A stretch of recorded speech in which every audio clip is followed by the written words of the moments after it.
C'est un grand jeune homme de la chanson et vous avez forcément écouté, réécouté tous les morceaux orchestrés par le grand Jean Claudric qui est mon invité.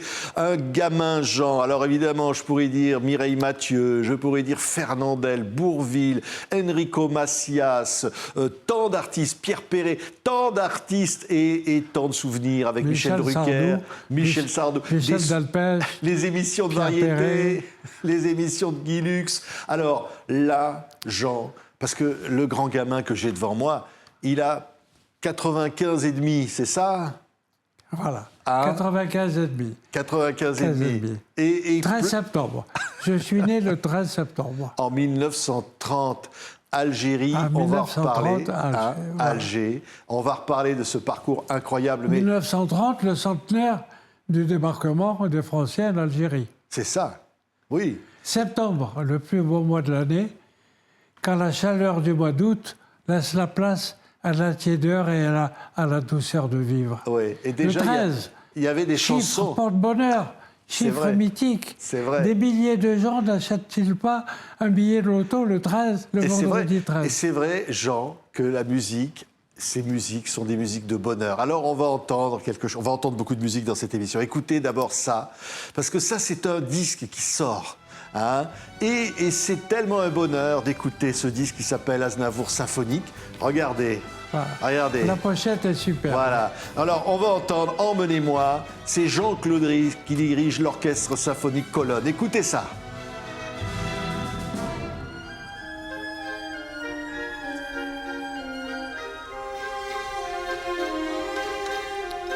Emmenez-moi.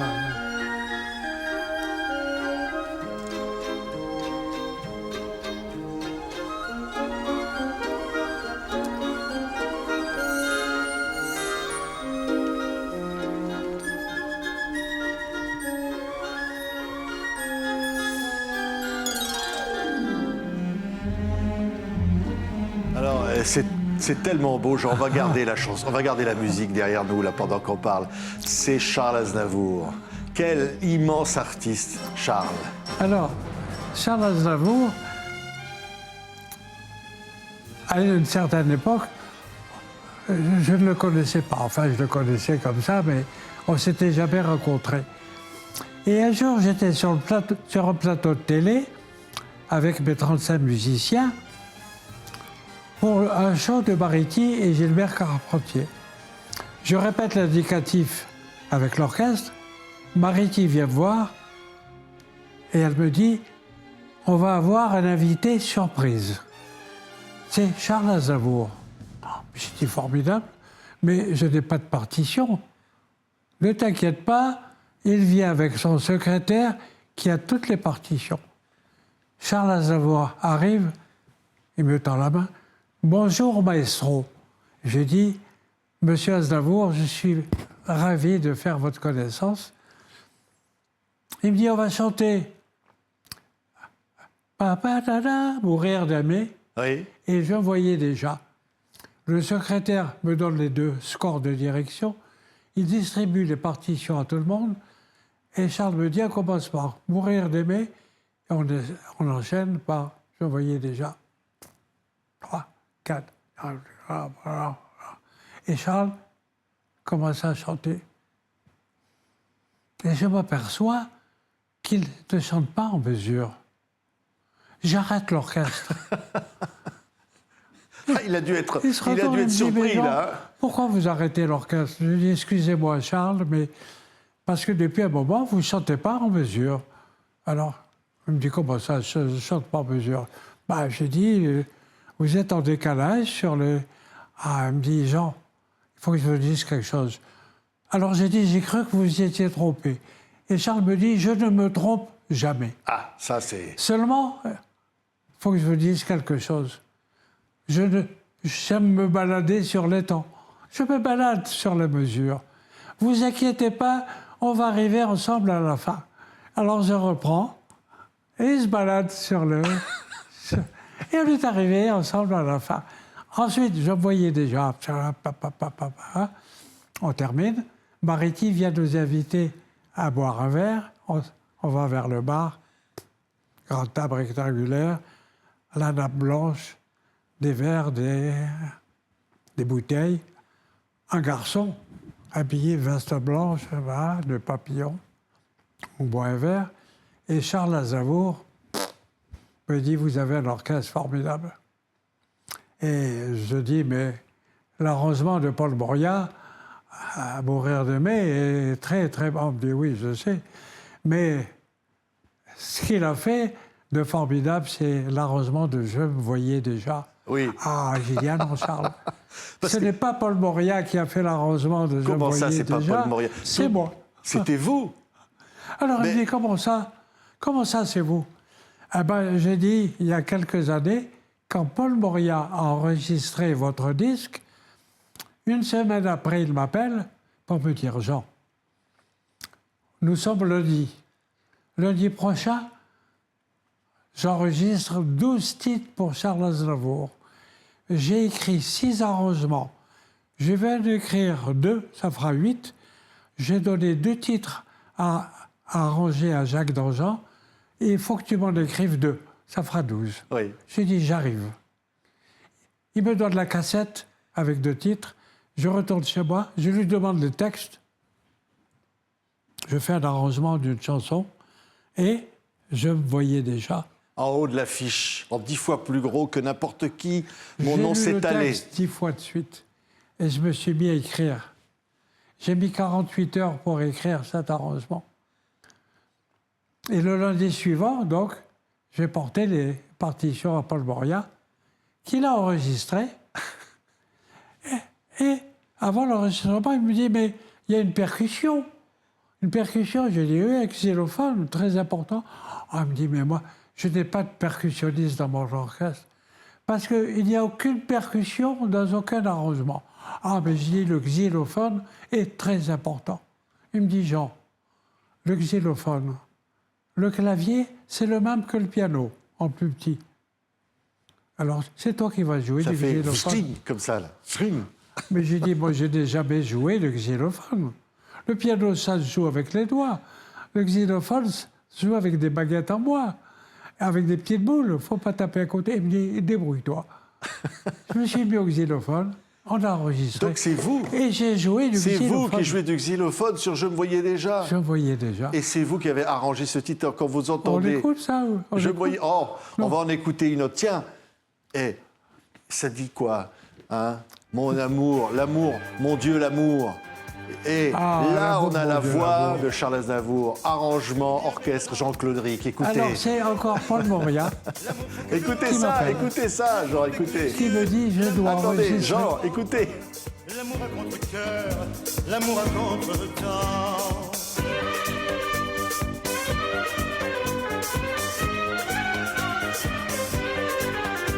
L'amour, bon Dieu, l'amour, présenté par parents, avec un vieux débris, en attendant qu'il lâche l'amour enviagé pour le magot qu'il cache. Alors, on pourrait l'écouter des heures, hein, Jean. La voix d'Aznavour est incroyable. Alors là, on a quand même Oui. une Alors, chanson pour moi- orchestrée par Jean-Claude Ric. Là, on entend l'orchestre de Jean-Claude Ric. Alors, pour Bon Dieu l'amour, c'est encore Paul Moria qui m'appelle, qui me dit, voilà, je dois faire un arrangement pour Charles. Il chante, il n'y a pas de couplet et refrain, c'est toujours le même thème qui revient. Et entre chaque thème, il veut des violons arabes, et chaque fois différents. Mais moi, je ne sais pas. Écrire des violons dans le style oriental, je ne sais pas. Je sais que toi, tu es né à Alger, donc tu as vécu 25 ans là-bas, tu as dû entendre de la musique arabe. Eh bien, je dis oui. Alors il me dit, c'est toi qui vas faire l'arrangement et tu vas m'écrire des violons dans le style oriental. Voilà. Ah oui, et c'est merveilleux. Tiens, écoutez ça. Hier encore. Alors, un classique de Charles, mais c'est l'Orchestre Symphonique Colonne. Cet album, vraiment, je vous le recommande.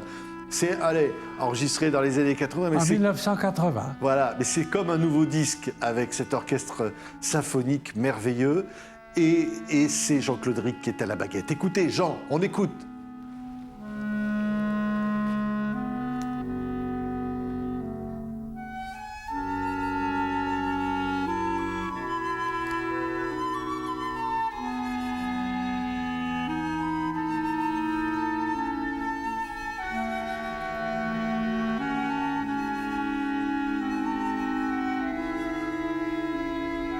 Hier encore, j'avais 20 ans. Je gaspillais ma vie. Et voilà, c'est toute la nostalgie, la beauté de Charles. Hein.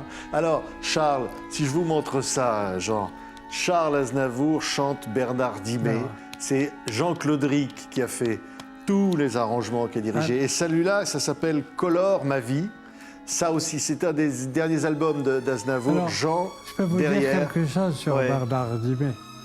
Charles est venu chez moi. Il y avait les textes de Bernard Dimet. Il s'installe à mon piano. Il me dit, passe-moi le premier texte. Il met le texte sur le pupitre. Je branche mon magnéto. Ici, le texte, en inventant une mélodie. Deuxième chanson. Il a composé tout le disque chez moi sur mon piano. Un fou. Que j'ai enregistré. Et par la suite, j'ai écrit les arrangements. Voilà. Charles chante Bernard Dimet. C'est fantastique. Ah oui, fantastique disque. Il a composé toutes les chansons sur mon piano. Et alors, vous savez, Jean, j'ai devant moi le gamin d'Alger. J'ai devant moi celui qui a commencé à Radio Alger, l'orchestre à Alger. Il y a du soleil dans le regard de ce jeune homme que j'ai devant moi. Mais alors, c'est surtout, s'il y a une chanson qui symbolise Jean-Claude Ric, c'est celle-là. Écoutez. Ah, qu'elles sont jolies les filles de mon pays. Laï, laï, laï, laï, laï, laï, laï, laï, laï. Oui, qu'elles sont jolies les filles de mon pays. Laï, laï, laï, laï, laï, laï, laï, laï, laï. Alors là, Jean, c'est évidemment Enrico. Et cette chanson-là, c'est tellement toi. Allez, on va se tutoyer, hein, je disais. Alors, voilà. je vais te dire, à l'époque, Pierre Cour et moi, nous étions très amis. Et je venais d'enregistrer le premier disque d'Enrico, Paris, tu m'as pris dans tes bras. Et 2 ou 3 mois plus tard, Pierre Cour me dit, j'ai fait un texte pour ton copain Enrico. Et là, je mets dans ma poche. Et le lendemain, je pars au studio et je mets le texte sur le siège à côté. Et je lis, ah, qu'elles sont jolies les filles de mon pays, laï, laï. Oui, qu'elles sont jolies les filles de mon pays, laï, laï. 2, 3 jours, 4 jours comme ça. Je prends le texte, je vais chez moi, je le mets sur mon piano. Et je fais, ah, qu'elles sont jolies les filles de mon pays. Ah, ah, j'ai dit, c'est pas mal. Ah, qu'elles sont jolies les filles de mon pays, laï, laï.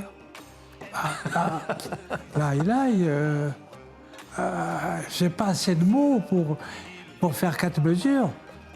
Alors, ah, qu'elles sont jolies, les filles de mon pays, 4 mesures. Eh ben, je vais rajouter des laï. Ah, voilà. Et laï. Ça s'appelle les laï. C'était pas prévu, ça. J'appelle Pierre Cour, rendez-vous chez notre ami Denis Bourgeois, demain à midi. Et je lui dis, voilà, Pierre, tu as mis laï comme ça, tu aurais pu mettre laï. Ah, il me dit non, moi je veux laï.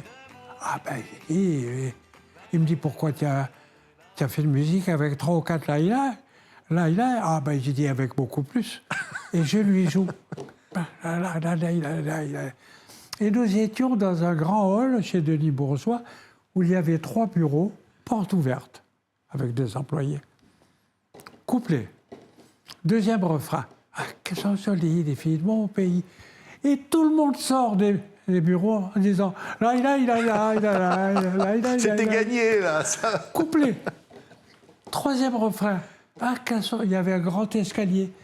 Ah, qu'elles sont jolies. Et du grand escalier descend Denis Bourgeois, sa secrétaire, le comptable. C'était dingue.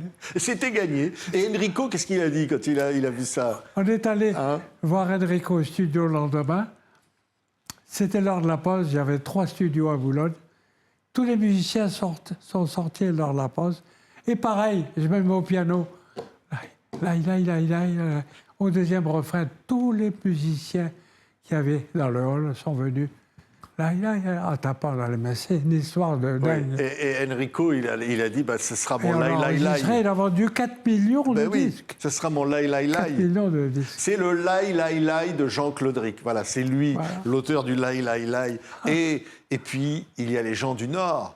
Cette chanson-là, Jean, c'est très particulier dans la carrière d'Enrico et dans la tienne de carrière, dans ta carrière.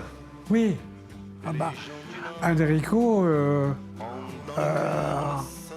Enrico et moi, on est devenus des amis, des copains, des frères. C'est mon frère, Enrico. On se connaît depuis fin 1962, 62, Ouais. jusqu'à maintenant. Et ça a On été- est parti au Japon 4 années de suite. On est parti à New York, on est parti à Londres. C'est mon incroyable. copain, c'est mon frère. Enrico. On citera Jacques de Marny. Ah ben Jacques de Marny. Et c'était le trio. C'est aussi mon Enrico de copain. Marny C'est et aussi Claude mon Ric. copain, mon frère, qui nous a quittés malheureusement il y a quelques années. Ouais. Voilà. Et Enrico. Alors, tu lui dis Enrico ou tu dis Gaston?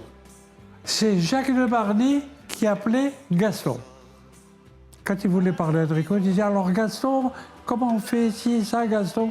Moi, je l'ai tout le temps appelé Enrico. Je ne l'ai Ouais. jamais appelé Gaston. Je ne Et- sais pas pourquoi. Alors, et moi, si jamais je t'appelle Sam Clayton, Alors, ça Sam sonne Clayton, bien, hein? c'est- Figurez-vous c'est- qu'on va c'est une- entendre c'est quelque une chose. invention de Claude Carrère. Ouais. Alors, on va entendre une chanteuse, et un morceau que Sheila. tout le monde connaît. Écoutez ça. C'est là. Une petite troupe d'amis fidèles qui nous entendons bien. Et nous travaillons tout soir et matin afin de gagner notre pain quotidien. Alors, c'est les premiers succès, les triomphes de Sheila, C'est ça. accompagnés par Sam Clayton et son orchestre. C'était marqué sur le disque. Alors, Voilà. on se serait fait avoir. Un jour, Claude Carrère me téléphone. Il me dit, Jean, sur mon bureau, il y a un papier avec le nom des 3 plus gros arroseurs de Paris. Tu es dans les 3. C'est toi que j'appelle en premier. Tu es né en quelle année? Donne-moi ta date de naissance. Je lui dis, ma date de naissance? Donne-moi ta date de naissance. Alors je lui dis, c'est le 13 septembre. Oh, stop, stop, stop. Tu m'as dit le 13, c'est bon, j'appelle pas les autres. Je suis superstitieux. Tu es né le 13. Je viens demain Ah bon, chez on aurait toi. pu dire 1930, il y a encore un... Il vient chez moi le lendemain avec une gamine de 14 ans. C'était chez là. Annie Chancel. Annie Chancel. oui. Il m'a dit, Avec je vais des l'appeler. couettes. Avec les couettes. On va l'appeler Sheila. Et tu vas me faire les arrangements. On fait le premier enregistrement. Il me dit, la pochette va sortir. Je ne peux pas mettre arrangement et direction d'orchestre Jean-Claude Ric. Je dis pourquoi? Il dit parce que tu accompagnes des vieux. Tu accompagnes Tine Rossi, Enrico Macias. C'est des vieux pour nous. Ce disque, il est destiné aux minettes, aux minés. Je veux faire croire que l'arrangeur a 25 ans et qu'il est américain. J'ai dit, moi, je n'ai pas 25 ans, j'en ai 40, et je ne suis pas américain, je suis français. Et bien, il me dit, il faut mettre un nom d'orchestre américain. Ah ben, j'ai dit, moi, je n'ai pas de pseudonyme américain. Il me dit, je vais t'appeler Sam Clayton, ça ne te dérange pas? Et le disque est sorti, arrangement et orchestre, Sam Clayton. Et pendant 10 ans, ça va être ça avec Sheila, des succès. Alors tiens, 10 ans avec un autre grand chanteur, à ses débuts, écoutez ça, parce que les arrangements étaient absolument incroyables, écoutez. Sa petite paire de noix gonfle un petit poil sa mini-jupe. Elle a des gambettes comme un fil à couper le roquefort. Ses petits os plats sous son chemisier me préoccupent. Autant que le joli sourire qui lui sert de passeport. C'est pour ça qu'on l'aime dans notre HLM. Chez le beau Riri ou dans le bistrot de la mère Tadzi. On l'appelle plus de mouche. Alors, c'est Pierre Perret. Pierre Perret, toutes les premiers 10 ans. tubes, Pendant 10 les colonies de vacances, tous les succès de Pierre La Perret, cage aux oiseaux. les arrangements signés Jean-Claude Ric. Elle allait aux prises uniques, J'avais un rendez-vous dans un bureau aux Champs-Élysées Et dans l'autre sens, arrive la directrice artistique de Vogue avec un jeune homme qui nous a joie. On s'arrête, on s'embrasse. Elle me dit, Jean, je te présente un jeune garçon qui s'appelle Pierre Perret. Il écrit les paroles et la musique de ses chansons. Est-ce que tu veux faire les arrangements de son prochain disque? Bah, je dis oui. Alors, Pierre me dit, donc, je viens chez vous pour répéter, mais j'habite très très loin de Paris. C'est ma femme qui conduit la voiture. Je peux venir demain dans la soirée? Je dis oui, très bien. Il vient dans la soirée et bien, on ne peut pas retourner chez nous, c'est beaucoup trop loin. Et on a rendez-vous demain matin à 11h. J'ai dit, ben, vous allez dormir tous les deux chez moi. On a dîné ensemble, on était morts de rire. Il y a eu un déclic. Un déclic. Un truc. Ils ont dîné chez moi, on a rigolé comme des fous. Ils ont dormi chez moi dans une chambre d'amis. On leur a apporté le café au lit le matin. On s'est quittés à 10h30 en s'embrassant et on ne s'est plus quittés pendant 10 ans. Alors, ça a été le Torboyau, ça a été Torboyau, Tonton les colonies de Cristobal. vacances, la cage aux oiseaux. Incroyable. C'est magnifique, la cage aux oiseaux. Incroyable. Tiens, alors, on avait tout à l'heure Sheila, écoutez cette chanteuse-là et ce morceau-là que vous avez tous aimé. Écoutez. Bien, mais je peux bien. C'est point commode d'être à la mode quand on est bonne du curé. C'est pas facile d'avoir du style quand on est une fille comme moi. Entre la cure et les figures des Annie Cordy, la bonne du curé, triomphe d'Annie Cordy. Annie Cordy. Oui. Le directeur de sa maison de disques, je crois que c'était Philippe aussi. Ouais, Philippe. Il me dit, Jean, je vous appelle. Vous connaissez Annie Cordy? Ah, je dis, non, on ne s'est jamais rencontrés, mais je la connais, bien sûr. Annie Cordy, de la voir à la télé, c'est une femme remarquable à tout point de vue. C'est une chanteuse fantastique, une meneuse de revue, une danseuse, une comédienne. Il me dit, c'est exactement ce que je voulais vous dire. Il y a 1 an, on a fait un disque qui ne s'est pas vendu. 6 mois après, on a fait un disque qui ne s'est pas vendu. Est-ce que c'est la faute des chansons, des arrangeurs? On va faire un 3e disque. Et vous allez faire les arrangements d'Annie Cordy, pour Annie Cordy. Elle va enregistrer une chanson de Charles Level, dont le titre est La bonne du curé.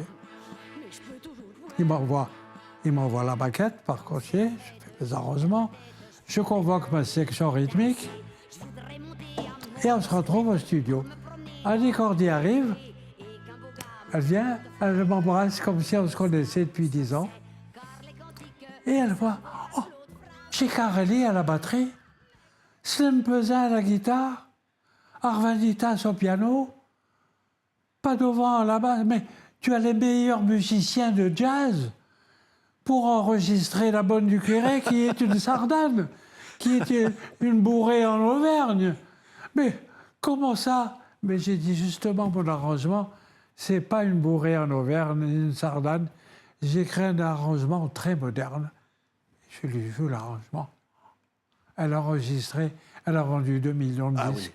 Ah oui. Ah oui, ça a été le plus Et grand on est devenus les plus grands amis du monde. le plus grand Annie Cordy. succès de la carrière Cordy, d'Annie. voilà. Alors, il y a un morceau, on va entendre, c'est pas toi, Jean, qui l'a composé, c'est un certain Rouget de Lille. Et la voix qui chante, c'est pas n'importe qui, écoutez. De la patrie, Alors, j'ai pas le très jour bien de entendu, gloire pardon. est arrivé. Contre nous de la tyrannie, l'étendard Ça, c'est Michel Sardou qui chante la Marseillaise Oh, avec le grand orchestre de Jean-Claude Ric. Ça, c'est un souvenir fantastique. Un jour, M. Klettmann d'Europe 1 téléphone à Jacques Revaux. Pour le 14 juillet, à Strasbourg, je voudrais que Michel Sardou chante la Marseillaise. Jacques Revaux dit, bon, il va falloir que je le convainque parce que je ne sais pas s'il va vouloir accepter. Bon, admettons qu'il accepte. Je veux que j'accepte que Sardou chante la Marseillaise à condition qu'il soit accompagné par un orchestre symphonique de 90 musiciens, que l'arrangement soit écrit par Jean-Claude Ric et que l'orchestre soit dirigé par Jean-Claude Ric. Et Kleinman dit, mais très bien, formidable, il n'y a pas de problème. Le lendemain, M. Kleinman téléphone à Jacques Revaux. Tout va bien, mais cet orchestre-là, pendant le feu d'artifice, puisque Michel Sardou va chanter après les feux d'artifice, cet orchestre ne pourrait pas jouer quelque chose pendant les feux d'artifice? Alors il me pose la question, je dis oui, mais qu'est-ce que je vais jouer la 5e de Beethoven Il me dit non. Tu choisis des chansons de Michel Sardou, tu fais des petites pièces symphoniques avec chaque chanson de Sardou. Et je me suis mis au travail et on a joué des chansons de Sardou en petites pièces symphoniques. Incroyable, parce que ça va être un disque. Alors évidemment, on l'a enregistré à Paris et à Strasbourg, on a passé la bande médiatique et elle a fait semblant de jouer dessus. J'ai dirigé l'orchestre. Feu d'artifice. Michel Sardou est venu, on a chanté la Marseillaise avec mon arrangement en sol majeur et c'est la première fois qu'il y avait des cordes, des violons, des violoncelles dans la Marseillaise. Oui. Et j'ai eu les félicitations de Roger Boutry, qui commandait la garde républicaine, la musique de la garde républicaine. Il m'a félicité pour mon arrangement. Quel incroyable. Alors le disque va être un triomphe, 300 000 albums vendus. Jacques Revaux, Jean-Claude Ric, le monde symphonique de Michel Sardou. Mais tiens, écoute ça, Jean, c'était avant. C'était Michel Sardou à ses débuts, écoutez ça. Marie-toi, mon vieux, marie-toi. Puisque tu l'aimes, puisque tu le dis, puisqu'elle est la moitié de toi, de ton travail et de ta vie. Marie-toi, mon vieux, marie-toi. Alors là, on entend l'orchestration de Jean-Claude Ric. On est passé 2 mois à l'Olympia. Oui, avec Michel le Sardou. succès de Sardou qui démarre. Et là, on a le style Claude Ric, là, dans les arrangements. Oui, je pense qu'il y a un style Claude Ric. Il y a le style. Écoutez Sardou qui chante. Bonsoir Clara. Si tu préfères ta liberté, c'est pas le moment d'avoir des chaînes à tes souliers. Fais ta valise. Et on a un grand salut pour Jacques Revaux, immense évidemment compositeur de tout ça, parce que voilà, avec Mais Jacques Sardou. Revaux et moi, nous sommes très, très amis. Ah Très- bah oui, je connais merveilleux. depuis Alors très ça, nombreuses années. c'est l'Olympia. Alors, tu vas diriger l'orchestre de l'Olympia. Tu vas accompagner Mireille Mathieu dans le monde entier. Tu vas diriger l'orchestre Macias dans le monde de entier. Guy Lux dans le palmarès de la chanson. Ah, Guy Quel Lux. souvenir! Ah, Guy Lux. Parce que Raymond Lefebvre m'a demandé de le remplacer pendant 2 ans chez Guy Lux. Donc, toutes les semaines, le palmarès de la chanson. On est devenus, Guy Lux et moi, de grands amis, bien sûr. Et on fait l'émission toutes les semaines. Un jour, Guy Lux me dit « J'ai reçu des milliers de lettres me demandant de faire une émission basée sur le jazz. » Je dis « Formidable. On va commencer. Jean, tu me joues un morceau de jazz. » Je dis « Bien sûr. Seulement, il va falloir engager 3 trompettes de plus, 2 trombones de plus et 3 saxophones de plus. » Pas de problème. Et je compose un morceau de jazz avec 4 trompettes, 4 trombones, 16 saxophones. Quoi. Et le jour de l'émission arrive, les chanteurs, il y avait Sacha Distel, Nana Mouskouri. Voilà. On termine l'émission. Guy Lux me dit magnifique, magnifique.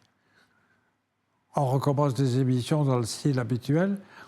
Et 3 mois après, Guy Lux me dit on a reçu encore des lettres. Ils veulent qu'on refasse une émission sur le jazz. Alors là, je n'ai pas eu le temps de composer un 2e morceau. J'ai envoyé quelqu'un acheter Stomping at the Savoy, rue de Rome, l'orchestration complète.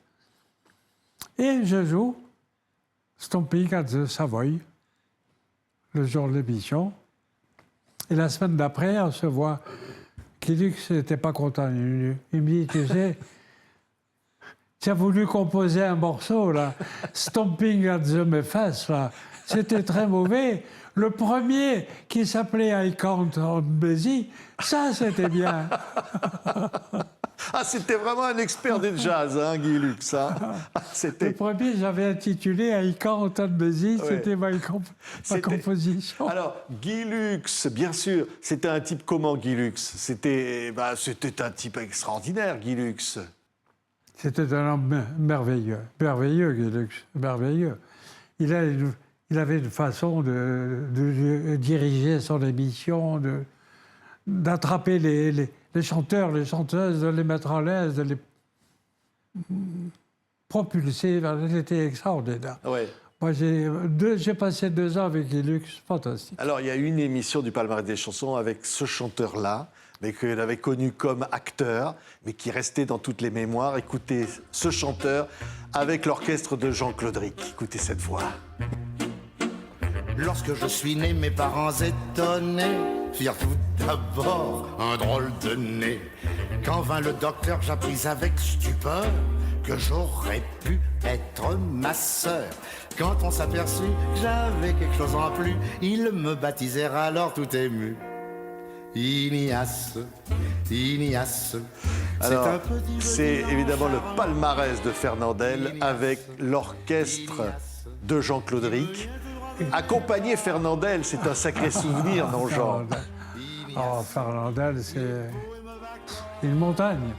C'est une montagne, Fernandel. Un grand bonhomme comme ça. Personnage fantastique. J'ai fait un enregistrement rue Beaujon. Je ne me souviens pas de tous les titres, mais il y avait le tango corse. Oui, on Le se tango. souvient de ça. J'écris tous les tango arrangements. corse, c'est un tango. Alors, Le tango corse, c'est un tango pour les gens fatigués, un Oui, truc oui. comme ça. Oui. s'endormait pendant la chanson. hein. C'est formidable. Ah, c'est un comédien Écoutez, moi, extraordinaire. j'ai eu la chance de faire ce métier d'arrangeur de variété et de jazz et de diriger des orchestres à la télévision pendant 40 ans et à travers le monde. Voilà. Et Ouais. je suis vraiment enchanté de la carrière que m'a offert le bon Dieu, Oui. le ciel, le bon Dieu. Je suis vraiment ravi d'avoir passé 40 ou 50 années comme ça. C'était fantastique. C'est vrai que de retour. Et je voulais parler Oui. de Michel Delpech aussi. Oui, bien sûr. Un mot sur Alors, Delpech. Michel Delpech, il a démarré très vite. Il était jeune, on s'est rencontrés, on était jeunes tous les deux. Quelques années après, il est engagé à l'Olympia par Bruno Cocatrix. C'était le 4 avril, je crois. Il me demande de faire tous les arrangements d'orchestre, de venir avec mon orchestre, des cordes, violon, violoncelle, des cuivres. Il m'a dit, moi j'ai mon batteur, mon bassiste, mon guitariste et mon piano. Très bien. Et il me dit, c'est le 4 avril à l'Olympia pendant un mois. Ah, ben j'ai dit, écoute, le 4 avril, je ne suis pas disponible. Je ne peux pas. Comment tu peux pas? Ben, je ne peux pas. Je dis, demande à un autre chef d'orchestre. Le lendemain, je reçois un coup de fil de Bruno Cocatrix. Allô, la secrétaire, Monsieur Claudric, je vous passe Monsieur Bruno Cocatrix. Jean. Je dis, Monsieur Cocatrix, qu'est-ce qu'il y a? Comment Jean? C'est pas possible ce qu'on me dit. Vous pouvez pas diriger l'orchestre de Michel Drucker le 4 avril. J'ai Michel dit, Delpech. ah ben, de Michel Delpech. De Michel Delpech. J'ai dit non, je ne suis pas à Paris. Comment vous êtes pas? Vous êtes à Londres pour faire un disque? À New York? On remet... Ah, puis je ne peux pas. Le 4 avril, je ne suis pas à Paris. Voilà, je ne peux pas il faut qu'il change de date.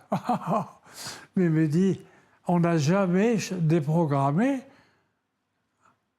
quiconque à l'Olympiade. Et là, c'est prévu comme ça. Eh bien, j'ai dit, moi, je ne peux pas passer le 4 avril. Pour la première fois, Bruno Cocatrix a décalé Michel Delpech le mois suivant. Vous aviez une bonne raison, j'espère, Oui. Jean. Je suis allé à Courchevel me reposer pendant une semaine. Oh ben là, Vous n'allez pas me croire. Je suis parti à Courchevel pour me reposer parce que j'étais épuisé. Jeudi, j'ai pris mes billets de train, j'ai réservé l'hôtel. Je pars à Courchevel me reposer. quel star. Sinon, monsieur Cocatrix, je vais m'écrouler sur la scène. Il a changé la Ouais, date. on parlait d'arrivée après l'Algérie à Paris. Écoutez cette voix. Il a beaucoup compté dans l'histoire de Jean. Écoutez ça. Ils ont tous, malgré leur forme régulière, leur physionomie particulière. Les uns lèvent la Alors, tête sans se Maurice gêner. Chevalier a la chanson des petits païens. Quel souvenir Maurice ça, Chevalier, Maurice Jean-Claude Chevalier. Ric, quel souvenir. Maurice Chevalier, grâce à Guy Lafarge, directeur de DKRCA, Guy Lafarge. C'est à Guy Lafarge que je dois tout. Tout. À cette époque, je ne connaissais personne à Paris. Et le plus grave, c'est que personne ne me connaissait. J'accompagnais Lucette Raya au piano. Et on passe tous les soirs à la Villa d'Est, vers 1h du matin. Et juste avant, il y avait un jeune chanteur, Jean Siegfried, qui passait juste avant nous, accompagné par le pianiste de l'orchestre. Et à force de se voir tous les soirs, on devient très copains. Un soir, il me dit, Jean, je viens de signer un contrat chez Decca. Le directeur Guy Lafarge me dit, choisissez un arrangeur pour vous enregistrer dans 2 semaines. Il me dit, c'est quoi un arrangeur? Ben, je dis, un arrangeur, c'est un type très important. C'est lui qui va t'écouter chanter, qui va inventer le style d'orchestre, qui va créer un style d'orchestration pour t'accompagner. Quand tu vas rentrer au studio et à l'orchestre, il faut leur donner des partitions. C'est ça un arrangeur. Il me dit, mais moi, je ne connais pas d'arrangeur. Est-ce que tu en connais un? Je dis, oui, moi. Ah oui, ça c'est vrai que... On a enregistré, 10 jours après, 2 titres. Rue Beaujon.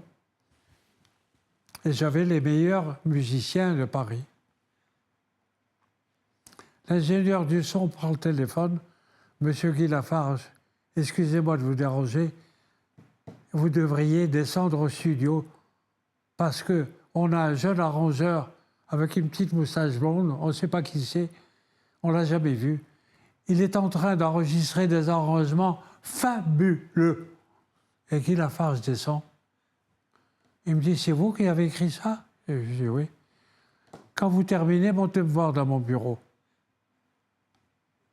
Il dit à la secrétaire, comment vous appelez? Je dis, Jean-Claude Ric. Il dit, comment, Jean-Claude? Voilà.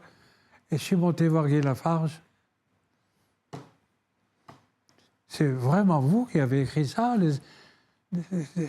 une harmonisation fantastique. Vous êtes premier prix du Conservatoire de Paris, c'est pas possible. Je dis, non, je suis premier prix du Conservatoire d'Alger. Oh, il me dit, parce qu'il y a un conservatoire, là. Ah, ben, je dis, oui. Il est même le 2e conservatoire de France. Il prend le téléphone. Allô, Maurice? Blablabla, blablabla, blablabla, blablabla. Vous devez faire un disque dans un mois. Vous allez enregistrer les vieux succès modernisés en jazz. Mais j'ai en face de moi un arrangeur. Je vous l'envoie demain à 15h. Il me dit, vous irez demain chez Maurice Chevalier à 15h. Je vais le lendemain à 15h. Je sonne à la porte. Quelqu'un vient me chercher. m'amène dans le salon. Il y avait Maurice Chevalier debout. Je viens. J'avais l'impression d'avoir Alexandre Dumas devant moi. Il me dit bonjour mon petit gars. Il me dit il y a un piano à queue là, il y a 12 chansons, mettez-vous là, on va répéter les 12 chansons. Premier prix de conservatoire de solfège. Tac, tac, tac, tac, il chante. Deuxième chanson, 12 chansons. Il me dit au revoir mon petit gars, rendez-vous dans un mois au studio. Et un mois après, on s'est retrouvés avec 40 musiciens dans le studio. Ah ouais. Et Charles Aznavour, il me dit jouez-moi l'introduction de Il y a de la joie. C'est bon, c'est là que je dois chanter. Bon. Faites-moi signe quand je dois. Et on a enregistré 4 chansons, 3 jours de suite. 3 fois 4, 12 chansons. Ah oui, il avait repris. Fantastique. Il avait repris Il y a de la joie, évidemment, de traîner. Il y a de la joie, bon. Évidemment, évidemment. Est-ce qu'on peut remettre cette chanson des Petits Païens? Moi, j'ai eu juste un pour qu'on ait plaisir. le plaisir d'entendre la voix de J'ai eu Maurice un plaisir Chevalier. extraordinaire Oui. de reprendre tous ces vieux succès, les remanier comme ça. Oui, mais on a le souvenir, Jean, de la séance d'enregistrement, par exemple, de la chanson des Petits Païens de Maurice Chevalier. On se souvient de ça. oui. On n'oublie pas. Tiens, on le réécoute encore quelques instants. Écoutez. Particulière. Les uns lèvent la tête sans se gêner.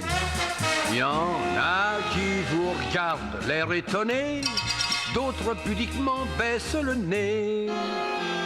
Qu'ils soient monticules ou promontoires, des pommes, des oranges ou bien des Alors, on a le style, hein, les percussions, le jazz, il y a tout ça. C'est Claude Rica, là. Hein. Hein, il y a vraiment le truc. Hein. Bah, c'est-à-dire que quand j'étais très jeune, j'étais pianiste de jazz. Et j'ai terminé ma carrière avec un big band de jazz. J'avais écrit tous les arrangements, bien sûr. Et on donnait des concerts au Petit Journal Montparnasse. Petit Journal Montparnasse. Donc j'ai commencé comme pianiste de jazz et j'ai terminé en donnant des concerts de jazz au Petit Journal. Donc, bon. C'est merveilleux. Alors, évidemment, moi j'ai un artiste que j'aime tellement, c'est Bourvil. Avoir écrit, avoir été chanté avec Bourvil, ça c'est merveilleux, Bourvil, non, Jean-Claude Ric? Moi, évidemment, je suis tellement content d'avoir connu aussi Marcel Amont, Oui. d'avoir connu Jean-Pierre Savelli. Je me suis fait des copains grâce à tous ces personnages talentueux qui ont chacun une personnalité différente, qui a un talent fantastique. Oui. Il y a quelques années, regardez ce bouquin-là, ça s'appelait Un pied noir à Paris, avec une préface d'Enrico Macias, Jean-Claude Ric. Voilà, Alors, c'était ça, un j'ai document écrit un qui livre. racontait toute l'histoire du jeune homme que j'ai en face de moi. Hein. Oui, ben, ce sont des souvenirs et puis des anecdotes. Ouais. Je commence par mes souvenirs et je termine par des anecdotes. Comment j'ai rencontré Charles Aznavour, comment j'ai rencontré Enrico Macias, comment j'ai rencontré Mireille Mathieu, etc., etc. Comme je ne savais pas quel titre donner à mon livre, et comme j'aime énormément Georges Gershwin, parce que je suis pianiste de jazz, donc je l'ai appelé Un pied noir à Paris. Voilà. C'est pas un Américain à Paris, un American in Paris. C'est Un pied noir à Paris, un Américain à Paris. pied noir in Un Paris. Américain à Paris, un pied noir à Paris. Mais avec l'accent pied noir. Un Et peu... comment j'ai connu Mireille Mathieu? Non. Ah, comment j'ai connu. Un jour, j'avais rendez-vous avec Jacques Revaux. J'arrive, je sonne pour clap. Et Gérard Mellet sort. Ah, Jean, on s'embrasse. Il me dit, Jean, suis-moi dans mon bureau. J'ai dit, j'ai rendez-vous avec Jacques. Il me dit, viens. Il me dit, je suis le roi des imbéciles. Mais pourquoi? Judy Stark est parti pendant un mois à New York. Il m'a dit, tu écoutes 200 chansons, tu en choisis 12, tu choisis les arrangeurs et tu enregistres au studio d'Avou. Il me dit, j'ai choisi 3 arrangeurs et je n'ai pas pensé à toi. Je suis le roi des imbéciles. Oh, il me reste une chanson à arranger. Tu veux l'arranger pour Mireille Mathieu? Je lui dis oui. Il me donne la cassette. Je fais l'arrangement. Je vais l'enregistrer avec Jean-Claude Petit, Jean-Claude avec Hervé Roy et Jean-Claude. J'enregistre mon titre, section rythmique, violon, cuivre. Et c'est ensuite l'ingénieur du son qui m'a raconté l'histoire, parce que je n'étais pas au studio. Johnny Stark revient, va avec Mireille Mathieu au studio, donc l'ingénieur du son m'a raconté. Et Gérard Mellet, on va écouter les 12 playbacks, les 12 arrangements. Première chanson, Mireille, ouais. Deuxième. Chanson numéro 7. Mireille, oh, mais qu'est-ce qu'il est beau cet arrangement. Mais c'est magnifique. L'arrangement est superbe. Mais qui a écrit cet arrangement? Et Gérard Mellet dit, c'est Jean-Claude Rick. J'espère qu'il en a écrit d'autres. Et Gérard Mellet dit, non, c'est le seul. Oh, c'est dommage. Et Johnny Stark m'appelle pour me dire, est-ce que tu peux venir demain à 14h, Mireille va chanter sur ton playback.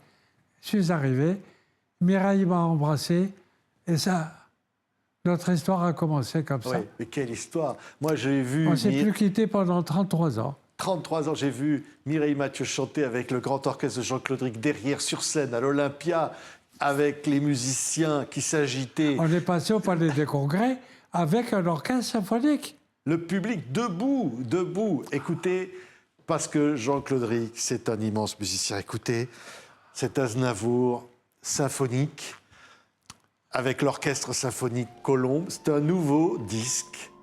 Et c'est Aznavour, comme peut-être vous ne l'avez jamais entendu. Et on va se quitter avec ça, Jean. Eh oui, parce que... Patrick, merci. Oui. 1000 fois pour ton accueil. Je suis tellement ravi de te rencontrer chaque fois. Mais pas souvent, malheureusement, mais parce que...